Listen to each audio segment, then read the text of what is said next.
Hi everyone, and welcome to another Here's of the Grid Ranger video. Today I'm going to be talking about the next group of Rangers that I used as a team, and as I said in the last one, I'm going to start with the Rebel Ranger Slayer, whom I forgot to include in the second team that I played with in terms of this video coverage. So, Kimberly and Hart, the Rebel Ranger Slayer, came in the Shattered Grid expansion. Oh, no mind, she didn't come in the Shattered Grid, she came in the Kickstarter exclusive box. Her deck has the standard layout of 3 shield cards, 4 2 shield cards, and 3 1 shield cards, making up a total of 20 shields. So jumping right into her character card, it's going to be Finishing Shot. Its ability says, after the last enemy card in the combat sequence resolves, deal 1 damage to an enemy card of your choice. This is kind of the opposite of her Mighty Morphin Pink that came in the base game, where it was quick shot. She did 1 damage at the start of a battle. Rebel Ranger Slayer deals 1 damage at the end of a battle. Both are very helpful. I think Mighty Morphin Pink's a little better in general, just because you want to start off strong. But this is great if you get just an unlucky roll and you're 1 damage short from defeating an enemy. This is fantastic to get rid of it. Maybe that one hit lets you defeat a monster, or even just a henchman that could potentially give you trouble down the line, or defeat the henchman. It could be the last henchman that you need to obtain a Zord card. So it's still a really good really good card. And this card works around the guard keyword because it's not an attack, so you can choose any target on the field. Moving on to the first card in her deck, it's going to be Terra Kick. It is a 0 cost, 2 dice attack with 2 shields for defense. Its ability says, after you resolve this attack, if the target was not defeated, return this card to your hand instead of discarding it. Now this is a good card. I mean, the ability to keep rotating it back and forth. The problem is that you have to not defeat the enemy. So, I mean, it's great that you can use this card again, but the reason why you're getting it back is because you didn't do what you wanted it to do and defeat the enemy. Now, if you just want to do some simple damage on an enemy that you're 99% sure you're not going to defeat, but you just want to deal some damage so you have another card to play next turn again, you can keep throwing this out over and over. It's really great for that, dealing small incremental damage. But if you wanted to get something taken care of, then I would suggest maybe playing another card that doesn't have the stipulation that you don't want to defeat the enemy card. Still good, though. The next card in her deck is going to be Veteran Instincts. It is a 0 cost maneuver with 1 shield for defense. Its ability says, gain 1 energy. You may draw up to 2 cards, then you may immediately play another card. So the first things first, you always gain an energy no matter if you use the other effects of this card or not. So if you just want to gain an energy, if you don't have any other cards in your hand, or you don't want to draw any cards, you can still just gain an energy with this card, because the next 2 abilities say you may, then you may. So then the next part, you may draw up to 2 cards, so you don't have to draw any cards. And if you do draw, let's say, even just 1 card, and it's the last card in your deck, you will be defeated, because if you're ever run out of cards in your deck for any reason, then then the Ranger is defeated. So just be careful when using this card that you don't run yourself dry in terms of your deck size. And the last part, then you may immediately play another card. So thankfully, you don't have to play another card again, and it does not have to be one of the 2 cards that you drew. If you can play any card that's in your hand. So if you had 5 cards in your hand, you played Veteran Instincts to draw 2 cards, now you have 6, you can choose any of those 6 cards in your hand, and you can play it. But also important to note is that you are the one who has to play this card. Rebel Ranger Slayer has to play the follow-up card when using this effect. It can't be another Ranger. Very, very good card. I used it a lot, actually, in my team fight. It does drain the deck a bit, but if you're on a team, you can work around that by having other Rangers take the hits, so it's very good. The next card in Rebel Ranger Slayer's deck is Scorned Shot. It's a 0 cost reaction card with 3 shields for defense. Its ability says, play this card after an enemy card resolves to roll 2 dice and deal that much damage to that enemy target. So kind of an extension on her Finishing Shot character ability. This, after an enemy card resolves, you roll 2 dice, like it says, deal that much damage. This is not an attack, so it works around the guard keyword. You don't have to worry about not being able to choose anything. And if you defeat the target, that's great. Again, the side drawback is that the enemy has to resolve. You have to play it after the enemy resolves. You can't.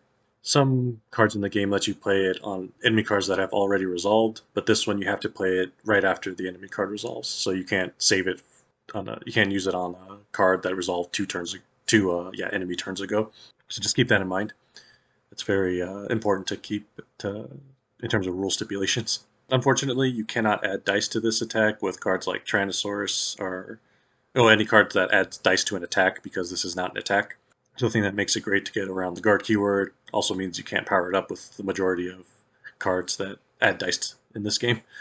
But still a really good card. Again, I use this quite a bit in my game too, because just being able to deal some extra damage after the enemy resolves and it doesn't take up your turn, it's great because you might be able to take out a guard keyword, an enemy with the guard keyword, and then use an actual attack card to attack something that it was guarding, that the real target that you wanted the whole time. Okay, the next card in her deck is Piercing Shot. It is a 1-cost, 3-dice attack with 2 shields for defense. Its ability says, if this attack defeats the target, deal any remaining damage from this attack to an enemy card adjacent to the target. So this kind of opposite of Terror Kick, you get something for actually defeating it, defeating the target. Now just keep in mind that any remaining, so let's say the enemy card had 1 hit left, and you played this because, no, you just played this card. You roll, let's say, 3 hits. You deal 1 damage to defeat the target, and then the 2 remaining go to, you can only choose 1 adjacent enemy card for the total damage that's left over. You can't split the damage between multiple adjacent targets. So that's very important to keep in mind. And you have to defeat the enemy. You can't split the damage. You can't just do 1 damage to an enemy and not defeat it and then split the other 2 among an adjacent target. It has to defeat the enemy before the remaining damage gets dealt to the other one. Kind of like the Dragon Zord, I guess. An extension. Kind of, yeah, plays similarly to that. Any excess damage is dealt to a different card. Although in this case, it has to be an adjacent target.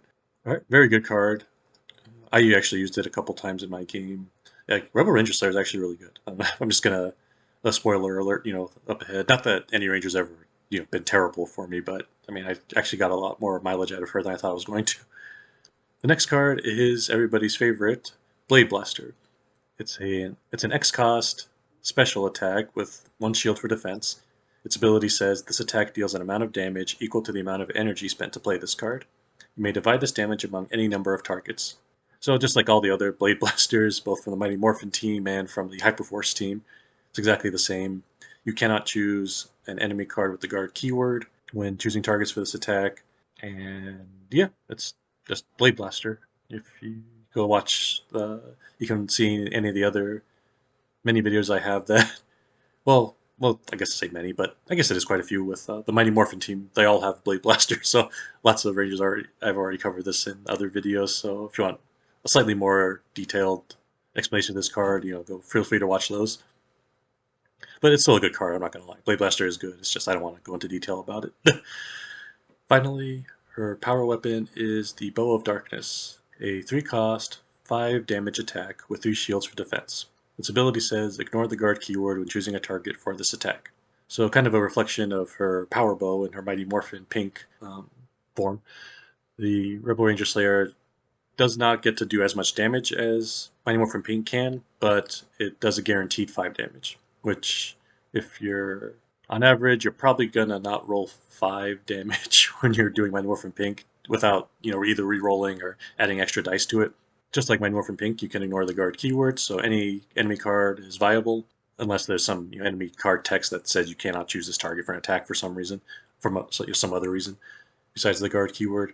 And you are free to add dice to this attack. So if you want to use the Tyrannosaurus to add 2 dice, you deal an automatic 5 damage, and then whatever additional damage you roll.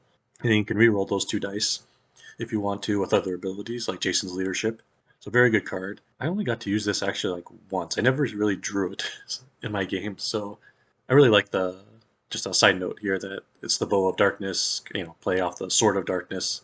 Next, her sword card is the Grave Zord. Its ability says exhaust this card to use the ability of another Zord that has been summoned. So let's say you have a Mastodon on the field, you can use both the Mastodon and Grave Zord. Now you're taking 2 enemies off the board and adding them to your experience. It's very, very good. Or something like Triceratops, you can choose 2 different rangers put 2 cards on top of their deck to better shield themselves from the next attack. I mean, there's so much combo potential with this card. The biggest drawback to this is that you do not want to draw it on you do not want this to be the first Zord card that you draw, because you can't it can't do anything if you do if it is. Since there's no other Zord that's been summoned, if it's the only one on the board, you can't use it to activate anything. So you'll have to wait till a second Zord is drawn to be able to make use of it. But when you can use it, it's I think it's one of the better Zords in the game because just by the fact that it can basically do anything. But yeah, it's very good. I love the design on it. It's using the thunder combination of the Thunder Zords all mixed together. And now I'm going to discuss Rebel Ranger Slayer's card breakdown.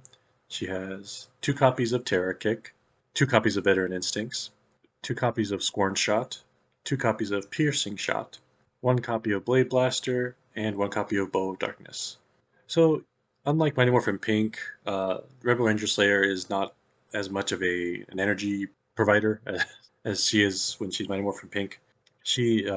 The Rebel Ranger Slayer is definitely more of a damage dealer, and she has lots of clever ways to work around the guard keyword, similar to Mighty Morphin Pink, Kimberly. They can work around the guard keyword a lot easier than other Rangers can. Obviously, her Bow of Darkness, her Piercing Shot, Scorn Shot, and even her character ability, they all work around the guard keyword. That's kind of where her thing. She does damage to pretty much any target on the field that you want. She's not too limited by what she can and can't target. And even the ones that she is limited by, they have their own benefits, such as Piercing Shot. You have to defeat the target first, but you can do a little additional damage. And Terror Kick, if you don't defeat the target, you get it back to your hand to use next time. Combine that with her Zord that can mimic any Zord that happens to be summoned. And I should also note that the Grave Zord does not exhaust the Zord that it's copying. It just copies its ability. Because there are Zords in the game that exhaust other Zords to use their abilities, but Grave Zord is one that just copies the ability, doesn't exhaust. So it's the Zord that is copying is free to use its ability whenever. But yeah, that's the Rebel Ranger Slayer. Sorry if this video is a little rushed. These next few are probably going to be similar because I'm kind of having to do these week to week. It's been kind of busy these last couple weeks. I haven't gotten around to actually recording these and editing them. I'm going to have to be just getting them out as fast as I can. But yeah, Rebel Ranger Slayer is really good. I really encourage you to give her a shot. If you have any questions or comments, just leave them down below. And in the meantime, head on over to OnceRanger.com to check out the full card database, and affiliate links will be provided below. Thank you.